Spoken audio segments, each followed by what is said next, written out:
तीसरी एक हवन की, यहाँ जोत जगह है परमात्मा की, अखंड हवन। हवन पुण्यात्माओं, जैसे अभी तक आपने देखा ये ऋषि लोग गेर का लकड़ क्यों कह के घर तक जा था, राजाओं ने पटा लिया करते, धनिया ने उन्हें कह देते अच्छा हवन करो, वहाँ गेर के 2-3 धड़ी लकड़ी और ठोके जहाँ दे लोटे भर घी के स्वाहा स्वाहो पाटो पकड़े। अब उसमें क्या था दोस्त, वो अच्छी बात है हवन करना, लेकिन वो तरीका प्रॉपर नहीं। न्यूकार ने आंधा न्योतर 2 बुलावे, अगर आंधे का निमंत्रण दोगे 2 आवेंगे 1 की बजाय। तो कहने का भाव ये था कि वो ऋषि लोगों को हम क्यों बुलाया करते, क्योंकि हम अनपढ़ थे, उन्होंने अपना फायदा उठाया कि केवल एक ब्राह्मण ही पढ़ने का अधिकारी है, तुम अपना धंधा पीटो, जिसका जिसा काम है। परमात्मा ने ये कहा कि देखो भगवान की भक्ति प्रत्येक व्यक्ति कर सकता है और प्रत्येक ही शिक्षित होना चाहिए, ये गलत कर रखा था इन्होंने। तो अब आप सारे शिक्षित हो गए। अब मालिक ने जो खेल खेला है, ये समय इंतजार किया है कि अब अपनी प्यारी आत्माओं को अपनी महिमा में अब बताऊंगा और सारे सबका समझ में आएगी। अब आप सभी शिक्षित हो गए और सभी को मंत्र ये परमात्मा की वाणी याद होगी। छोटे छोटे बच्चा के पूरी आरती याद हो रही है भगवान की वाणी की। अब एक रुई, 1.5 ग्राम 2 ग्राम रुई लगेगी, एक जोत बना दे, खड़ी जोत लगा दी, उसमें घी डाल दिया जितनी आपकी इच्छा है, 1 कटोरा भर दे, सारा दिन जलाए। तो उसमें वो घी उसमें डाल दिया और हम अपना मंत्र वाणी सुबह नित्यनेम करें, दोपहर में रमैणी करें, शाम में संध्या आरती करें, ये भगवान की वाणी भी हम बोलते रहते हैं। तो वो भी हवन हो रहा है। उस लकड़ियों वाले हवन की तुलना में ये हवन श्रेष्ठ है, क्योंकि इसमें आप एक 100 ग्राम रुई में 1 क्विंटल घी हवन कर सकते हो। उसमें घी, उसकी जोत न जलन नहीं दे, उसमें डालने जाएगी। 100 ग्राम जोत में 1 क्विंटल घी हवन कर सकते हो आप। और लकड़ियाँ में 1 क्विंटल घी हवन करने के लिए कम से कम भी 20 किलो तक कम से कम लकड़ी जला देते हो। तो उन लकड़ियों के जलने से कार्बन डाइऑक्साइड अधिक होती है। उस 2 धड़ी यानी 20 किलो लकड़ी समाप्त की जलने की तुलना में 100 ग्राम रुई की का प्रदूषण उससे कई हजार गुना कम होगा। तो हमने ये अपनाना है। तो हम अपना हवन डेली करें हैं। अब क्या करा करते, कोई मृत्यु होगी, बुलाओ गुरुजी ने और हमारा हवन करियो 2 दिन 4 दिन। वो 2 दिन के हवन में किला टूट गया। रोज करो हवन अपना, एक जोत लगा दे, सुता उठ के हाथ पैर धो ले, नहान का ना फुर्सत मिले, कोई जरूरी ना होती नहाना। इसमें नहाए धोए क्या भ्याज है, मन का मैल ना जाए और मीन सदा जल में रहे, धोए बांस ना जाए। अंदर से अंत तक साफ हो, हाथ पैर जरूर धो ले, क्योंकि धार्मिक वस्तुओं के हाथ लगाने। और जोत ला दे, अपना मंत्र करता रहे, काम करता रहे, अपनी आरती बोल ले, जा नित्यनेम भी कर ले, रोटी पोए जा, नित्यनेम चलता रहे। आजकल तो आधुनिक बहुत से उपकरण हो गए हैं, वैसे भी याद हो जाते हैं कुछ दिनों में। और नहीं बैठ कर अपनी किताब लेकर वह पढ़ ले।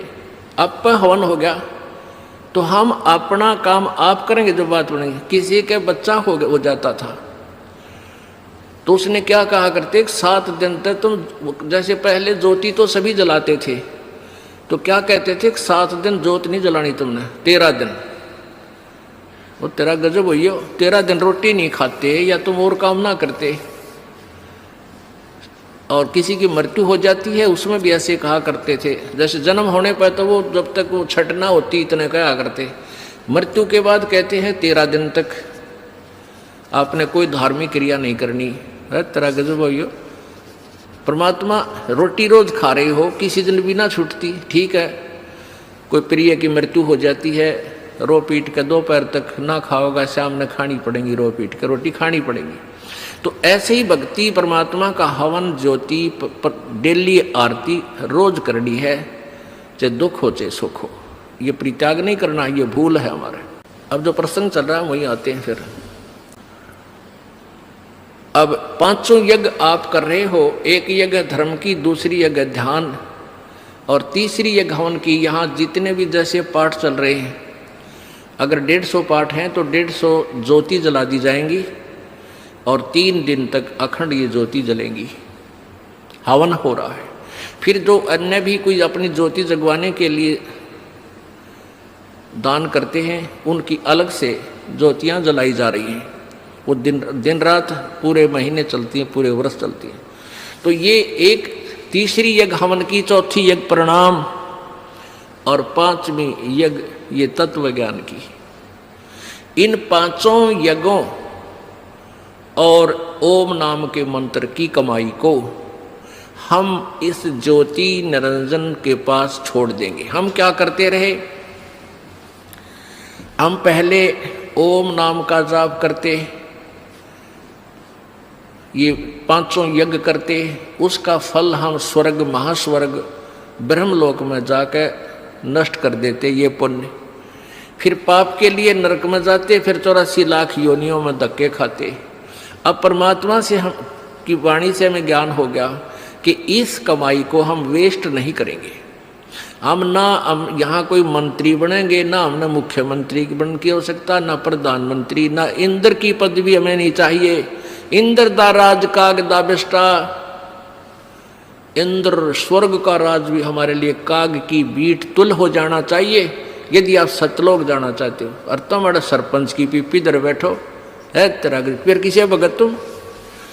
हमने नहीं यहाँ का कोई भी सुख चाहिए। यदि तुमने सतलोक जाना, यहीं धक्के खाने हैं तो ठीक है, आप पुण्य कर रहे हो, इसके प्रतिफल में चाहे पूरी पृथ्वी के राजा भी बन सकते हो और फिर गधा राजा भी बन सकते हो।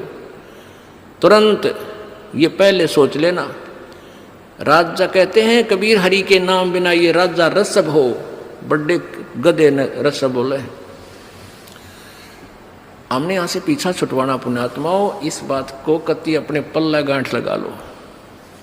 यानी दृढ़ निश्चय कर लो, दृढ़ संकल्प कर लो कि ये भगवान फिर बोर्ड के इस गंदे लोक में जन्म ना हो। हृदय में एक ऐसा हेट बने और वहाँ की इसी उमंग बने, सतलोक जाने की। जैसे बालक बच्चे ने कह दे कि तेरे मामा का ब्याह है, माँ कहती है भाई चल वहाँ चलेंगे, तो कई दिन पहले कूदन लग जाया करो बच्चे, मामा का जाऊँगा, मामा का जाऊँगा। तो ऐसे ही हमने सतलोक जाने की उमंग भर जानी चाहिए। अगर आपके हृदय में ये पक्की दस जाती है कि वहाँ सतलोक है, वो सच्चा सुख सतल है, हमारा मूल स्थान वहाँ है, हमारे वहाँ पहले के कुछ साथी भी वहाँ रहे हैं जो हमारे की तरह बेवकूफ ना बने। तो गरीबदास साहिब जी ने कहा है, वाह वाह अमरपुर जाऊंगा, वाह वाह अमरपुर जाऊंगा, सतलोक जाऊंगा। दीन दयाल भक्ति दे मोको, अनहद वाणी गाऊंगा, वाह वाह अमरपुर जाऊंगा, वाह वाह अमरपुर जाऊंगा। यानी ऐसी उमंग हो आपके अंदर। तो ऐसे ये 5 यज्ञ जब होगी तो पांचों यज्ञों का प्रतिफल और ओम नाम की जो कमाई है हम यहाँ नहीं लेंगे, कत्ती भी नहीं लेंगे। चाहे हमने आपका तो बेरना पर दास तो थूके भी नहीं आके इस राज और पाठ 21 ब्रह्मांड भी दे तो भी नहीं चाहिए। हमने तो झंझट मिटवाना संग जन्म का। 4 मुक्ति जहाँ चंपी करती माया होरी दासी, और दास गरीब अभय पद पर से वो मिले राम अविनाशी। उस सतलोक में जाने के बाद यहाँ की जो 4 मुक्तियों के सुख, जो अंतिम मुक्तियाँ हैं, और ये मुक्तियाँ चारों नाशवान हैं, ये इनका फल समाप्त होता है। और वहाँ की वो ये सुख जो तुम यहाँ चाहते हो, जो अंत में नष्ट होते हैं, वो कभी नष्ट नहीं होते। वहाँ ये भी सुख मिलेंगे।